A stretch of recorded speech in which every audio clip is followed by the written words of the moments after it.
நந்தி நந்தி பேசுகிற தாய் இந்தியா நாடு. தாய் இந்தியா நாடு முழுவதும் நீதிபதி ஜட்ஜி ஐயா போடுதாருப்பா. ஜட்ஜியாக உட்காந்துருக்காரு. அரசியல்வாதி பேசக்கூடாது. இவன் எவ்வளோ போராப்பில் என்னென்ன தூக்கி அசிங்கம் பண்ணணுமோ வெறித்தனமாக இப்போ ஓவராக ஓடிக்கிட்டு இருக்கான். உட்காந்துட்டாரு. இன்னும் கூட கொஞ்சம் அழிச்சிடணும், எப்படியாவது பூமியை 2ஆம் நம்பரை திரிக்கணும், என்னென்ன பண்ணணுமோ அத்தனையும் டெல்லியிலேருந்து தமிழ்நாடு வரைக்கும் அழிக்கணுங்கிற வெறியில் வாரான் போகிறான். புரியுதா? தமிழ்நாடு முதலமைச்சர், டெல்லி முதலமைச்சர், ஊடாளப்பட்ட முதலமைச்சர், குடியரசுத் தலைவர், ஜனாதிபதி, பிரதமர், இதே சோழி இவங்களுக்கு உட்காந்து டெல்லியிலேருந்து தமிழ்நாடு வரைக்கும் இதே சோழியாக நடத்தி இன்னும் இருக்கிறத எப்படி அழிக்கணும் அப்படிங்கிற வெறியில் இருக்கான். அவர் சொல்லிட்டாரு, ஒன்று அழிக்கவா இல்லை இவனுங்களை எப்படி கூண்டோட அரசியல்வாதியை அள்ளணுமா அப்படிங்கிற கணக்கு. ஏன்னா அடுத்தாப்பில் கொடியை தூக்கக்கூடாது, கொடியை தூக்கக்கூடாது, கொடியை வாசிக்கக்கூடாது, அடுத்தாப்பில் சென்ட்ரேஷன் இந்த சோழி இருக்கக்கூடாது. அப்போ இந்த தண்டனையெல்லாம் பதிவு பண்ணணும். இந்த தண்டனைக்குள்ளே இவனுங்களை இந்த ஜெம்மத்தில் அரசியல்வாதி, எம்எல்ஏ, எம்பி, மந்திரி, முதலமைச்சர், பிரதமர், குடியரசுத் தலைவர், ஜனாதிபதி, எல்லாம் அனைத்தும் இவங்களுக்கு எப்படி தண்டனையா இல்லை ஒரேடியாக பூமியில் இறக்கவா அப்படிங்கிற 2 கணக்கில் யோசனை பண்ணிக்கிட்டு இருக்காரு. எல்லாம் கோர்ட்டில் கேட்டுக்கோப்பா. தாய் இந்தியா நாடு முழுவதும் நீதிமன்றம் கோர்ட்டில் கேட்டுக்கோ. நீதிபதி ஜட்ஜியாக உட்காந்துருக்காரு. கடவுள் எதுவுமே பேசக்கூடாது, கணக்கை ஒப்படைக்கணும். கணக்கை ஒப்படைக்க மாட்டேங்க. ஆனால் நான் இன்னும் அப்படித்தான் டெல்லியிலேருந்து நான் விமானத்தில் வருவேன், இராணுவ விமானத்தில் வருவேன், இராணுவ படையில் வருவேன் அப்படின்னு அறிவேற்றத்தனமாக வாரான். அறிவேற்றத்தனமாக எதிர்த்து செய்தான்.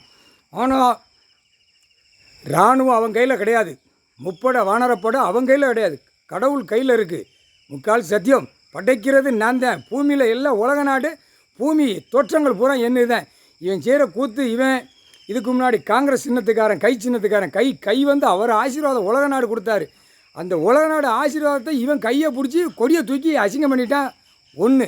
2வது கணக்கில் இவன் அடுத்தாப்பில் தமிழ்நாட்டில் உதயசூரியங்கிறது சூரியன் அவர் தான் படைச்சார். விழிச்சு நைட்டு இரவு பகல் எல்லாமே கடவுள் தான் கொடுத்தார் சூரியனுக்கு. இதை வச்சு இவன் அழித்து நாசம் பண்ணி வச்சுட்டான் தமிழ்நாட்டில். அதுக்கு தான் இவனுங்களுக்கு இப்போ போகிறத கடைசி கணக்கில் இவனுங்களுக்கு பூரா சேலை கட்டி பொட்டு வச்சு பூ வச்சு தட்டில் தாம்பாள தட்டில் அந்த காகித பேப்பரை அவன் செமந்து வந்து பிடிச்சி தூக்கையில் அந்த காகித பேப்பரை செமந்து வச்சு அப்படி தான் இராணுவத்தை வச்சு எடுப்பார். இராணுவத்தை முப்படை வச்சு ரோட்டில் வீதியில் சேலை கட்டுறா. பெண்களுக்கு ஆண்களுக்கு இந்த ஓட்டு முத்திரை கேட்டு கொடியை தூக்கி ஆட்டுதால இதுக்கு என்ன கணக்கு விட கடைசி அத்தியாவதில் விட இது பதிவு இருக்கணும்.